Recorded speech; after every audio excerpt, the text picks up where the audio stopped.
In this video, I will show you how to track parts if they're late, as well as return parts to a vendor. Now, I'm sure you've all had that one customer who calls and who's really angry because their vehicle isn't done when it was promised to be done, only to find out it was a part that hadn't came in. Now, that all could have been avoided if we simply had a way to track it. Total Management Evolution software gives you that option. Your parts manager will always know if a part is late simply by looking at the main menu. This tracking icon right here will show a number. If you see a number there, that means there's a part that's late. So we can quickly click on this icon and find out why. Now here we're showing we have 2 parts that are late. Let's take this one. If we double click, we can see more detailed information. Here we have the details above. We have some customer information. We have vendor information. We can call the vendor and find out exactly where this part is and the reason that it's late.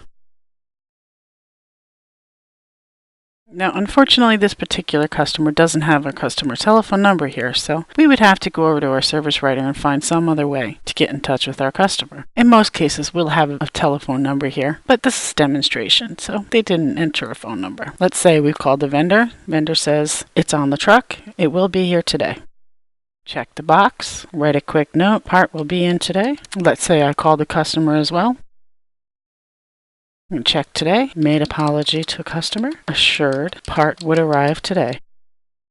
If we decided to cancel the order and go buy the part somewhere else, we could select cancel order, but that's not the case here. Now these notes will automatically update on the service order, so the service writer will have this information as well. Select close and it lets us know the note's been added. We'll say okay, and we could do the same for this one. We can also edit the purchase order if we needed to by selecting the magnifying glass here.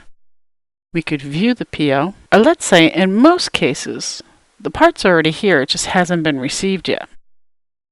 Select this toggle icon, click the magnifying glass, and it automatically fills that particular part for us. We'll hit the plus sign, receive that one part, parts received, done, and that one's all set.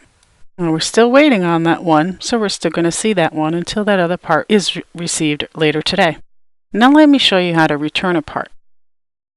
Let's say one of your hitches arrived and it was damaged, so we need to return it for a replacement. We'll select Return Items, pick the vendor it was purchased from. Now you can do a couple of things here. You can scan the barcode in this field, scan the PO number in this field, or simply type a part number in, or the PO number, or find it on the list. But I already know it's right here. So I'll highlight it here, select Return Item, and it'll appear at the bottom. Once it's down here, select the date that we're returning it. If we got an authorization number, we put that number in here. How are we shipping it? Who this return is prepared by, how many we're returning, and whether we are returning it for credit, replacement. Now, here you have a couple of options. You can print a packing list that just shows what's being returned. You can print a packing list with the cost. In this case, as I said, we want a replacement, so we're going to select Return Parts for Replacement. Have all parts been shipped? Returned to the supplier? Yes.